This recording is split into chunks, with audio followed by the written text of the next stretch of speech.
What's up, everybody? Bradley with the Insurance Guys podcast here. Before we get started with this episode, I want to talk to you about this week's sponsor. If you pay any attention to the independent agency channel, you know there's no hotter buzzword right now than VAs or virtual assistants. This week's sponsor, I'm proud to say, is CoverDesk, who offers an innovative client solution for agencies to outsource client-facing VAs. Created by agency veteran Andy Priesman, owner of Greenway Insurance. People, this is not your typical VA company. They offer a proven system of recruiting highly educated virtual assistants, ensuring consistent performance for your agency. With their experience, they're able to help you design a program that is just right for you and your agency. They implement by onboarding and training each VA in foundational insurance skills. Visit CoverDesk on the web at www.coverdesk.com or email them at hello@coverdesk.com, or you can call them and tell them that the Insurance Guys sent you. Please do at 512-879-3345. Guys, give CoverDesk a ring. I promise you will not regret it. Insurance agents from around the world, welcome to the Insurance Guys podcast. My name is Scott Howell, your fearless host and leader, insurance agency owner and insurance evangelist for I Protect Insurance and Financial Services, based out of Huntsville, Alabama. And before we get started on today's episode, please help me welcome. He is a 6'3" sophomore from Saraland, Alabama. Parade first team All-American, Rivals 5-star recruit. He is a fantastic insurance agent and a great American. Ladies and gentlemen, please stand and welcome the incomparable Mr. Bradley Flowers. How are you, Bradley? Great, Scott. How are you today? Boy, I'm telling you what, things have changed, have they not, Bradley? Today is April the 1st, and it looks like we are smack dab in the middle of the COVID-19 virus. Bradley, I apologize. Sunday night, I sent him a message and said I was coming to Mobile. I posted a video about that on social media. I started getting calls from friends and family telling me I had lost my mind for going down to Mobile and increasing my chances of getting the COVID-19. And so after a lot of talk and thoughtful discussion, Bradley and I decided to just go ahead and do this thing remotely this time. And Bradley, I think it's going to work great. I really think we're kind of cracking the code here on how to do this remotely. What do you think? I'm really looking forward to not having to sit in an 8x8 room with you. I don't blame you a bit. So, guys, what you don't know about Scott is since I was about 9 years old, I've had pneumonia, hospitalized with pneumonia 5 times. July of 2007, I had my wife on one side of the bed and a pulmonologist on the other side of the bed at Trinity Hospital in Birmingham, and I can vividly remember my wife asking her if she needed to go ahead and make funeral arrangements at that time. I was in intensive care for a week. I consulted with my doctors about a month ago when this all started, and they basically told me that if I catch the COVID-19, I've got about a 50-50 chance of living. So for me, as a funny side note to this story, if you want to, it's not really funny, but it's interesting. When I went down to Bradley's wedding in Costa Rica, I believe that was 2 years ago, Bradley? Yeah. The day Bradley arrived, I came down with walking pneumonia. So I was there for 6 days with walking pneumonia while we were down in Costa Rica, and my beautiful wife actually went into one of those shady-ass pharmacies down in Costa Rica and She did purchased that. Did she write the prescription down on a note card and handed it to him? Basically, yeah. So she just walked in. I think it was like amoxicillin. I don't remember what the drug was. It was the pneumonia. It was heroin. What is that? Yeah. But she basically just walked in and they said, okay, here you go. Handed it to her for like $10. But I am one of the very, very, very high risk categories. If I catch this, there's about a 50-50 shot I don't make it. So hopefully I won't. But if I do, we'll deal with that too. But guys, we have got a fantastic podcast for you today. Our mission on this podcast is very simple. It's to help you insurance agents in any way we can. The guy that we have on this podcast today is a dynamic speaker. I have been consuming a lot of his content over the past 2 days. I really, really like a lot of what he says and does. And we're going to talk about commercial insurance today. And I'll go ahead and tell him on this Zoom call that we have that our mission, his mission today, is to help you agents out there that sell commercial insurance to move the ball one step forward to greatness. That's our mission. That's what we do. So with that, I want both of us to be very thoughtful about what we talk about today and give you guys some actionable steps to help you in your agency. So without further ado, I want to introduce him. He is originally from Tampa, Florida, and currently lives in Valrico, Florida. He is a graduate of Birmingham Southern College. Go Panthers. He is actually a graduate of the same school that I graduated from in 1995.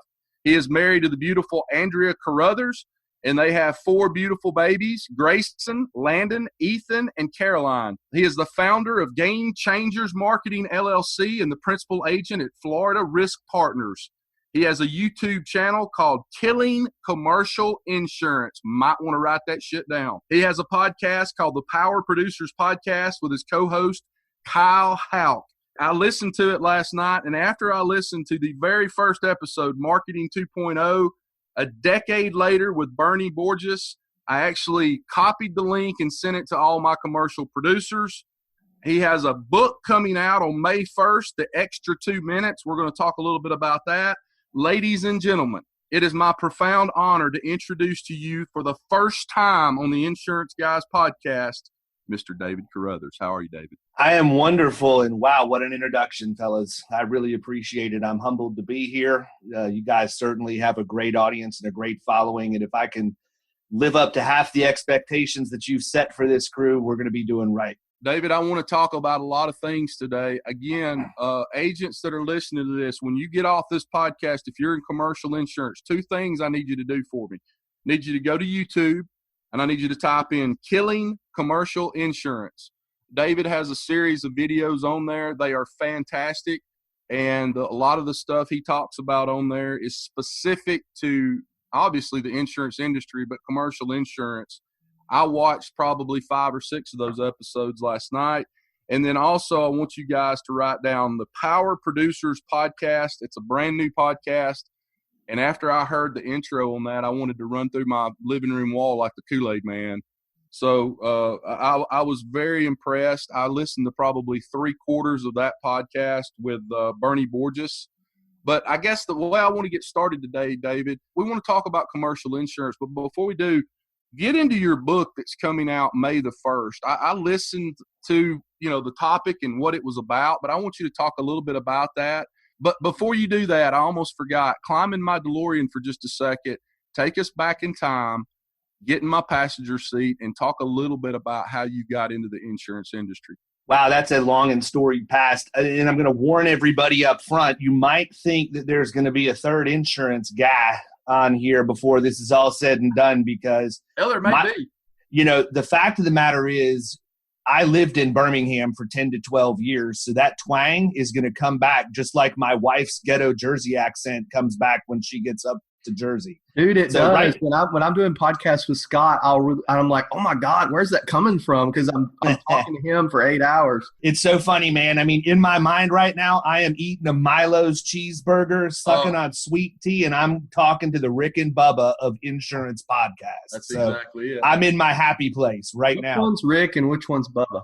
I don't know, man. I'd have to think through that. I'm probably Rick and he's probably Bubba. That's where I was leaning, and truthfully, either way, either one of you wins. Right.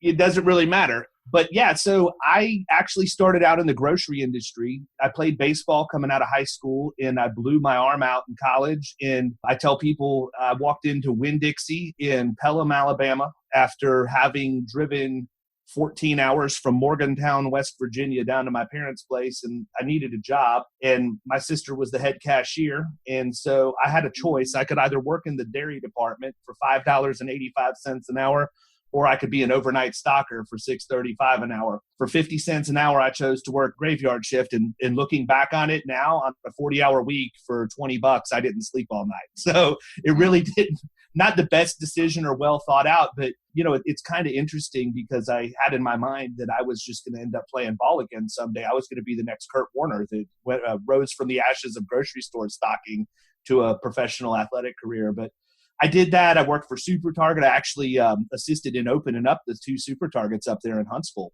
when they opened back in '02, I think, '02, '03.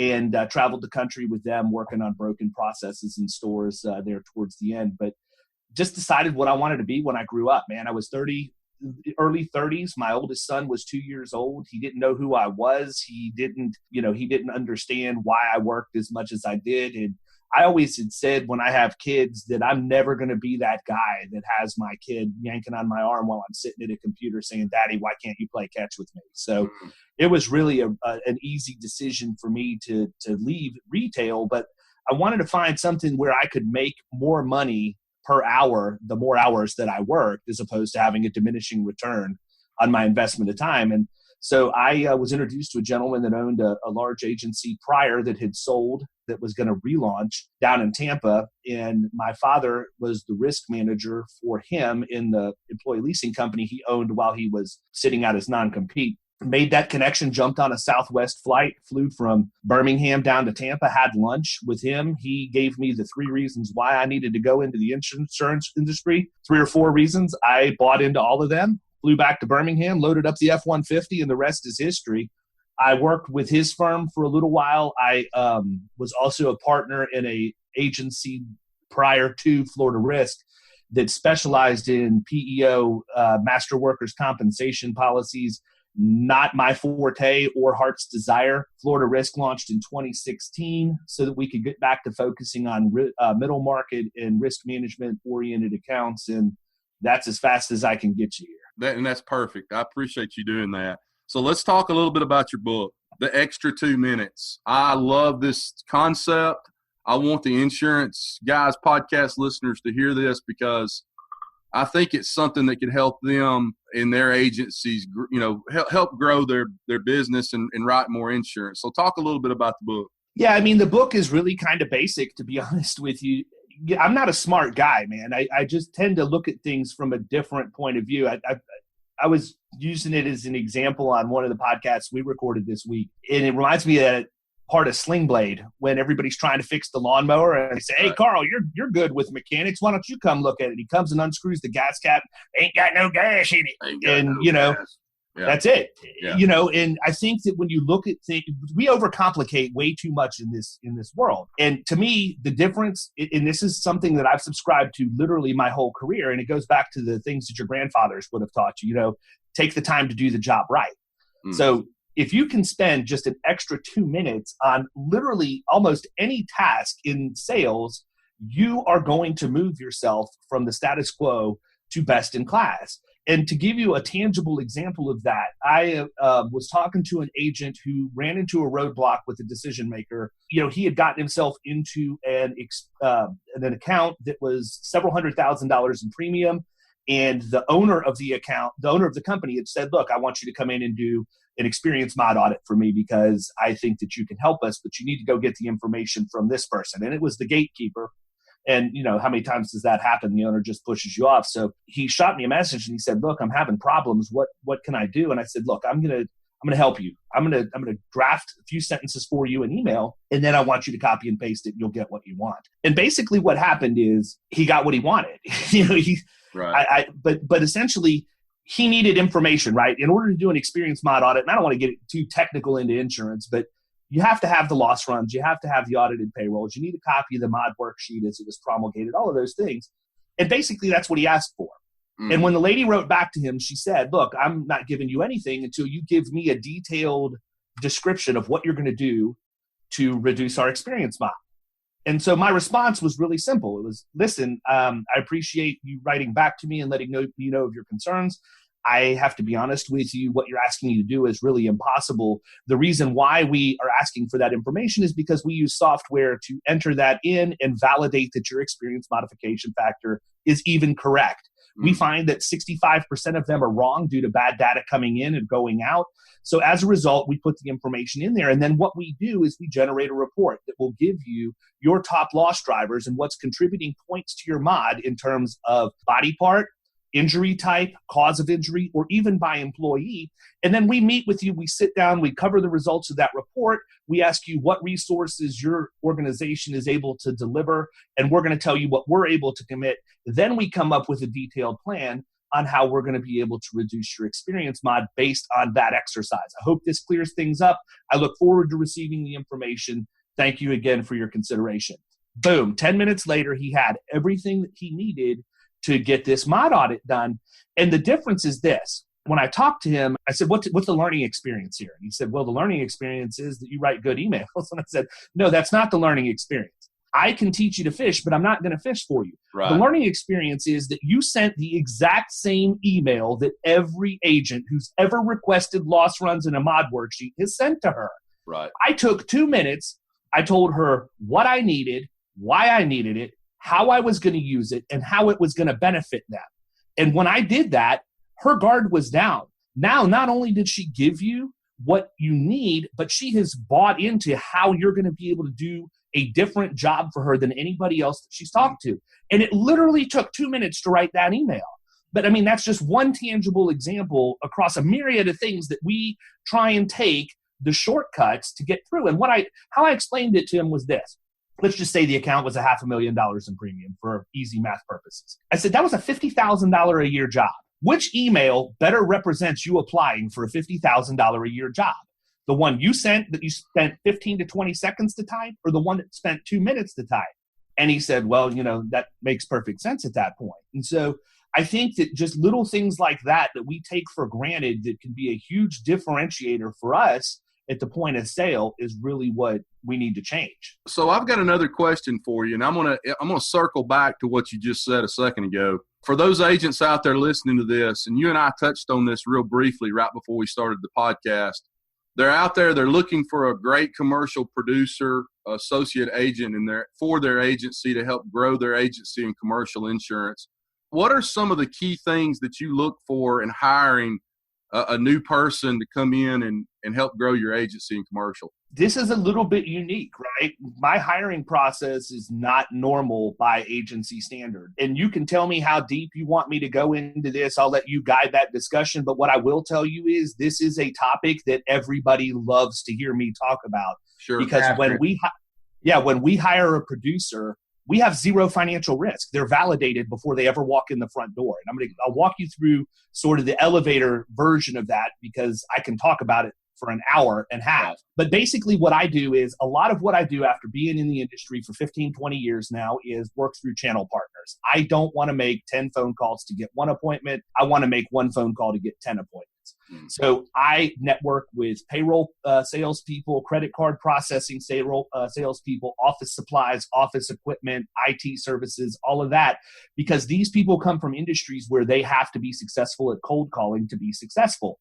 I can look at a resume in 30 seconds and tell you, okay, this guy's been in Progressive Responsibility, same organization, 5 years. I could just hire him without ever even talking to him. But what we do is I like to meet them and have a formalized informal referral relationship to start out with. So I'm not a big BNI or organized networking group thing because I don't like to have to be beholden to all of the rules. I think they're great organizations and they're good for people who are starting out. But for me, at this stage in my career, that just doesn't work for me. So I've sort of recreated something similar with a group of people. And essentially, it's my talent pool that I'm recruiting from. So we'll meet for coffee and we'll talk. And what we agree to is that we're going to meet on a monthly basis once a month.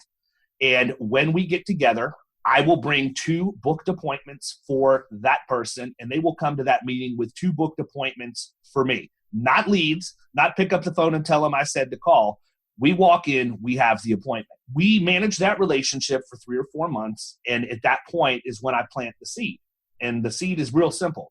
Hey, look, man, you're an awesome salesperson. Why in the world are you wasting your talents in payroll processing? I mean, It doesn't make any sense to me. How lucrative is that career, really? I mean, do you get residual income that I'm not aware of or whatever else? And typically they'll say, no, they provide me a good living. We can go out to eat when we want. We drive nice cars. We live in a nice house. We're not ever wanting anything. And within 24 hours, I get the phone call or the email. Hey man, what were you talking about yesterday?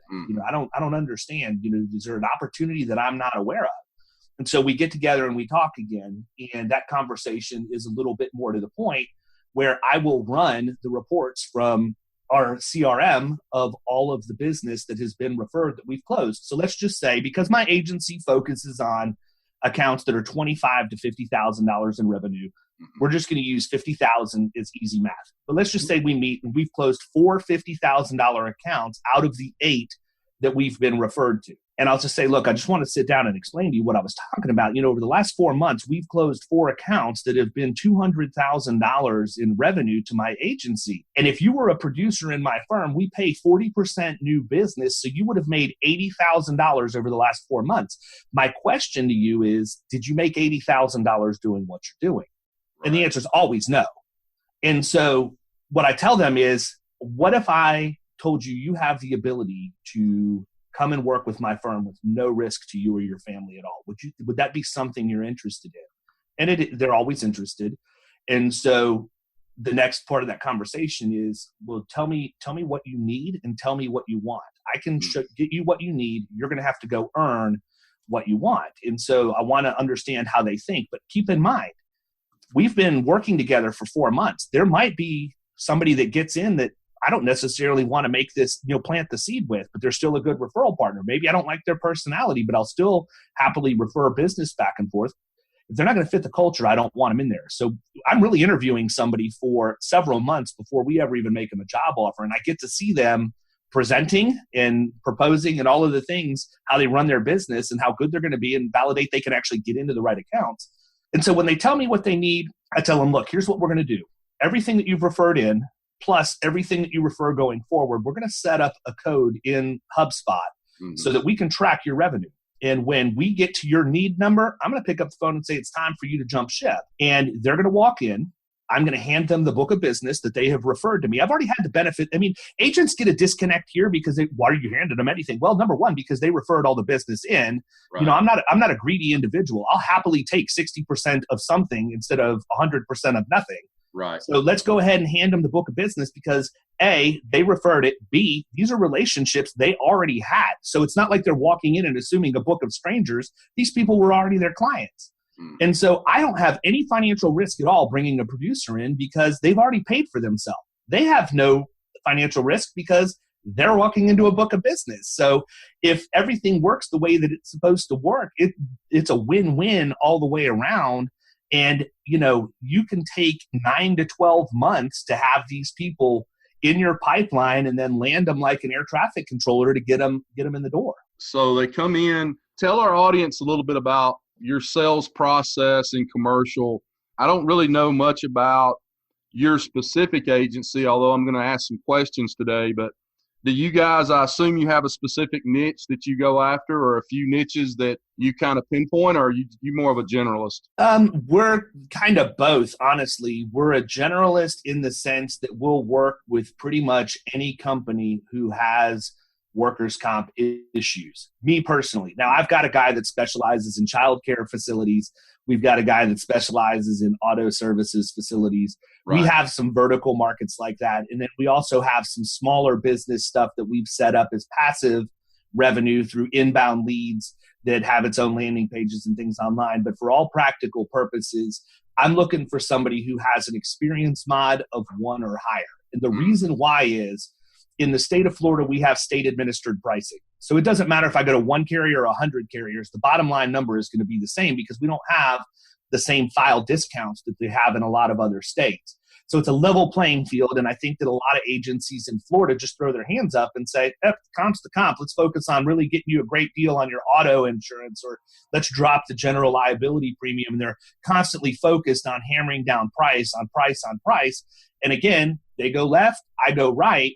I want to look at the experience mod because that is a differentiator. That's a big deal to those companies because you can control price and it's a predictor of other issues inside of their operation. And if you're looking at it from a way to round revenue on an account, if I go into an account that has bad experience mod performance, they probably have crappy benefits. So we can talk about benefits and what we can do to bring the benefits program up to speed. We can find out if they have voluntary options for their people, because it's a proven statistic that if you have a good voluntary program in place, your loss ratios drop on your workers' comp, because people who were sitting on the fence about filing a Monday morning claim that they got hurt over the weekend end up going and filing the claim with Aflac or somebody where they have their money in 24 hours as opposed to workers' comp that drags it out. The other piece of it is they could have poor auto performance. Who knows how much of that workers' comp mod's due to lost time injuries from automobile accidents. So you can learn a lot from that.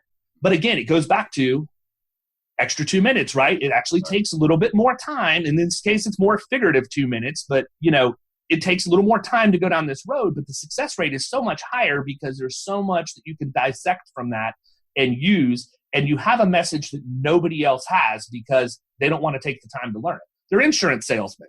So is your agency doing any BOR stuff? Do you guys do any of that? So we will not work with anybody unless we're the agent of record. Now, It's not – I think that there's a dichotomy of how the AOR or BOR is perceived in the marketplace, right? I mean, there's agents out there that think it's a dirty trick, and I've certainly witnessed that. I mean, I'm not going to name payroll company names, but I think a lot of people have been party to, including us, a payroll company going in and slipping the old BOR for the workers' comp into the deal when they sign the onboarding paperwork, and the next thing you know, you're getting noticed that your clients moved it. They have no idea they even did. That's not what I'm talking about. What I'm talking about is being the agent of record to represent the account, period. You can't do that unless you have the agent of record letter, unless you're already the incumbent agent. And the reason why you do that is because you have to be able to control the marketplace. Again, it's a completely different mindset. You're not selling on price. We can go in. I can talk to a prospect for 45 minutes and not one time use the word insurance. I have developed it into an art over the years of not saying insurance. It's not even in my company name, and that's very intentional. Talk a little bit about your process of how you present that to the customer in terms of not working with them unless you're the agent of record. Talk a little bit about that, because I've personally seen agents go in on commercial accounts and try to do that and just completely misfire and it not work well. Yeah, I think the problem is that, again, it goes back to what are you really selling? What is the real value that you're bringing to the table? So when I talk about not using the term insurance for 45 minutes, I'm talking about things like, tell me about your return to work program. Okay. And when they tell me about their return to work program, even if they say they have one, I don't listen. I let it go in one ear and out the other, because what I know is that 95% of the people I talk to, even if they think they have return to work, don't really have return to work. So I'll let them explain it to me, and then I'll immediately move to, okay, so just to confirm, you've met with the facility, you've met with the dedicated treatment facility that you send all your people to, and you've told the doctor and the staff that you're a light duty employer and it's important to the culture of your company to get people back to work quickly. You have a formal letter that you send to them that allows them to accept or reject the light duty job that you are offering to them.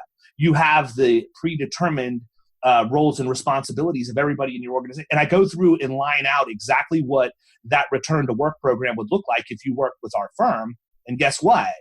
It's not there. And all of a sudden, now psychologically, they're hearing that.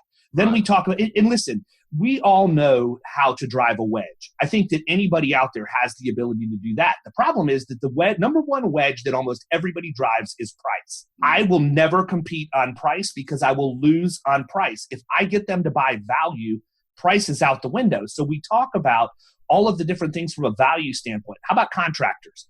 What are the number one and two things that contractors complain about all the time? Number one, certificates taking too long to get to them. Great. We use eCerts online, or there's other people like NowCerts or these other ones that are out there that'll allow a portal to happen.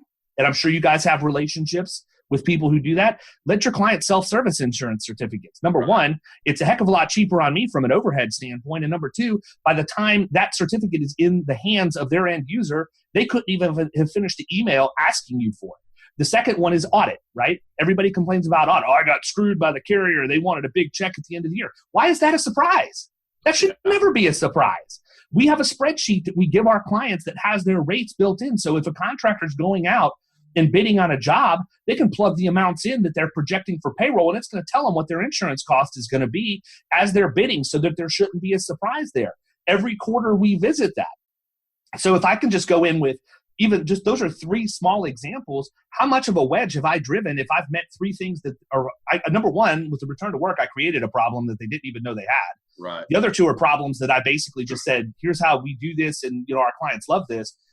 But when you get to that point, the hook is very simple. Mm-hmm. Hey, I understand that you like everything that's here, and you're probably wondering how much this is going to cost. And I'm going to let the other shoe drop now because I really appreciate the fact you paid attention to what I'm saying. What if I told you that you can have all of this stuff with money you're already spending? And I'm not going to charge you anything for this. But in order for me to do it, I have to be able to the one who places the insurance for you. Because see, to me, insurance is a commoditized shuffling of paperwork. It has no value to you whatsoever unless it's a certificate to get you on a job site or it responds when you have a claim. That's when you need insurance. Otherwise, it's a dusty binder that sits behind your desk. Maybe it gives you protection to sleep at night. I don't know. But at the end of the day, we view insurance as the funding mechanism to buy the value proposition that we deliver on a daily basis. So what I just heard, and I represent 250,000 insurance agents from around the world. Here's what I just heard, David. You want to get an AOR change, you want to get a BOR change, you better know your crap backwards and forwards, because when you walk in that door, you're building so much altitude relative to how well you know what you're doing that by the time that person gets through talking to you and understanding how well you know and understand what you're doing and the value propositions, they're like, yes, I want you handling this for me. Yeah, and here's another thing. Make it easy on them, okay? Right. I think everybody in the insurance industry should read The Wedge. It was the first book that I ever read when I got into the industry, and while I still use a lot of what's in there, I've sort of customized it to my own needs, but make it easy on them. One of the things that I do before I go to a new business appointment is I create the agent of record letter for that client, and I send that template to myself on email. Mm-hmm. I also have a list of bullet points that I want the client to use when they call to let their existing agent know that they're going to be moving the business. And so as we're sitting there at the table and they say, yes, we'd like to move forward, I say, listen, I really appreciate the fact you're putting your confidence in me. We've been doing this for a while, so I was really hoping we would get there. And in anticipation of us getting to this point, I've gone on ahead and sent myself an email with the necessary paperwork. Do you mind if I pull my phone out and forward it to you?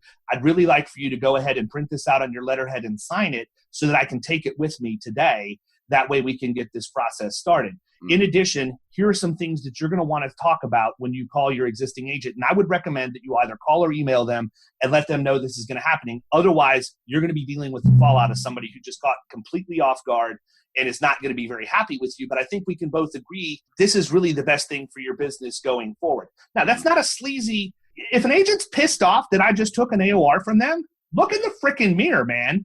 You're the one who lost the business. I didn't steal it from you. I came in, I earned it because I am good at what I do, right. And you sold insurance. That's right. It. You sold a policy and you walked away. There's 2 themes, common myths in the insurance industry internally that I just want to bash to the ground and open up. We should just start a Mythbusters, Insurance Guys Mythbusters reality show, Scott. And one of those is that calling your customer as a courtesy to let them know their insurance is about to cancel is going to somehow lead to a freak accident E&O claim. And the second one is the BOR is bad. Yeah, no, you're right. I think and David touched on it earlier, I think for years, the BOR, AOR, whatever you want to call it, has always been kind of a dirty word in the industry, and they were seen as pirates or whatever you want to call it. But he's absolutely right. You come in, you know your stuff, you're creating that wedge by explaining to them some things that they don't have right now that they really need. That's where the BOR comes into play, and people are like, man, I got to work with this guy. He knows his stuff on workers' comp better than anybody in the country. David, let me ask you a question. Do you ever deal with, we ran into this in my agency with a big account, and a lot of the market, this was a huge policy with a huge package with all different policies. And, 90% of the carriers that this client was with were the right carriers for them. There were 2 or 3 that we could reshop and really, put them in a good spot. But the client was adamant that he didn't want to BOR anything because he had been around the block a few times and had some people try to do that. And his exact words were, I want you to work for it. A, have you ever ran into something like that where the client's like, nope, you're not BOR in anything? Or B, what would you say in that case?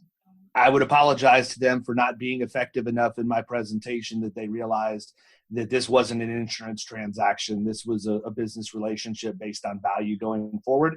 And I would respectfully excuse myself from the meeting. I mean, I've done that before. I joke about it, but this is a crazy, crazy phenomenon. But my first appointments are 5 minutes or an hour and a half.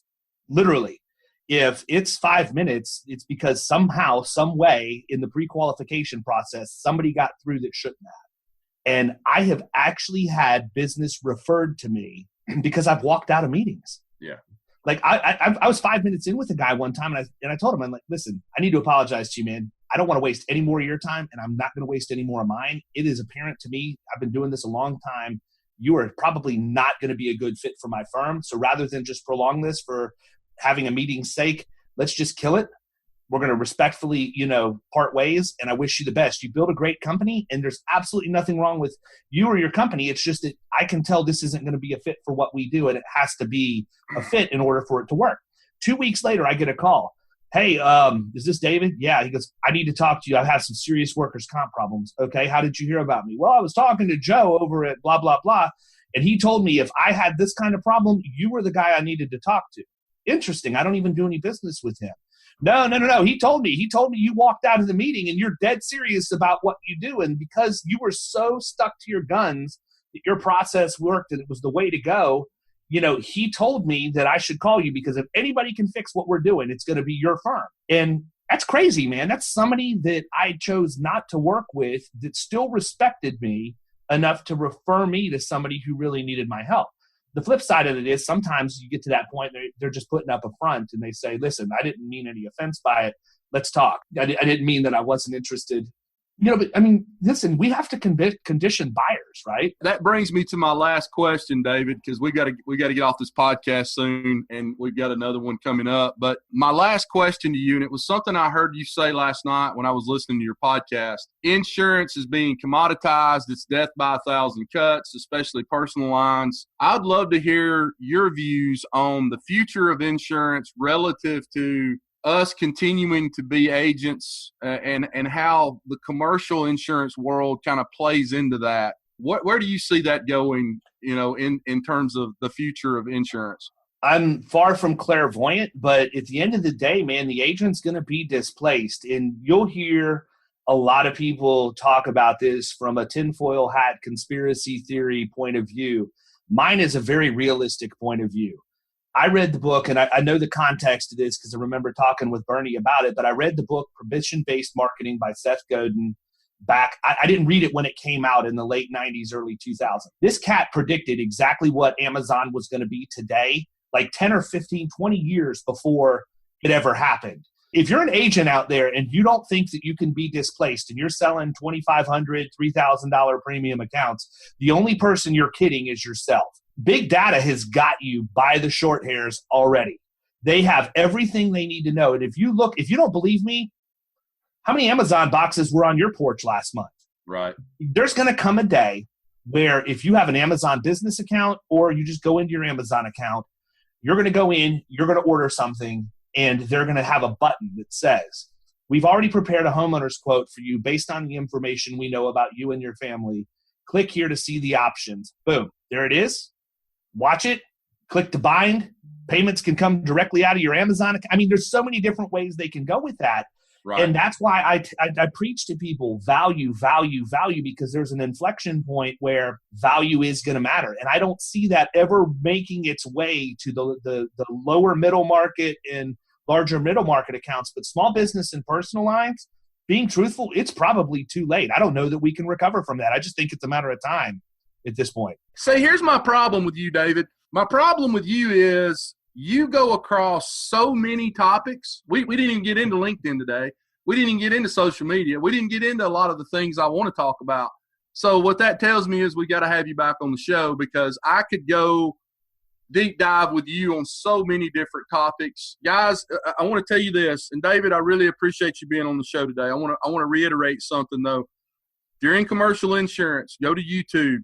The channel is Killing Commercial Insurance. I encourage you to go subscribe to that channel and watch some of David's videos. And then also the Power Producers podcast. I think they did their first one like a week ago. Fantastic podcast. Got some stuff out of it myself. My one piece of advice to you, David, do not stop doing that podcast till you get to 50 episodes. Then make the decision on what you want to do going forward. But 50 episodes is kind of that's your litmus test on where you want to be with that. But I want to tell you how much I appreciate you being on the show today. Guys, I hope you got something out of what David said today. I know you did. And, you know, we as commercial agents, and my agency is heavy in commercial, we can learn a lot from guys like David. And I hope to goodness Bradley and I can get you back on this podcast real soon. Guys, as I always say, get your ass out from behind that desk. Go out into the big bad world. Build relationships. Make money for your family, for your wife, for your kid, for your parents that are struggling. Write good business for the agencies that you represent, and write good business for the companies that you represent. Bradley Flowers, I love you. Thanks, buddy. Thanks, David. Hey, David, thank you so much. We will have you on again, and we'll talk some more. Guys, you are listening to the Insurance Guys podcast, and we'll see you back here real soon. Take care. Thanks for listening to the Insurance Guys podcast. If you need to know more about me or you need to get in touch with Scott, you can always reach me at theinsuranceguyonline.com or email me at iprotectins@gmail.com. And if you need to get in touch with Mr. Bradley Flowers, go to bradleyflowersinsurance.com or email him at bradley@saralandinsurance.com. Guys, we love you. Thank you so much for listening.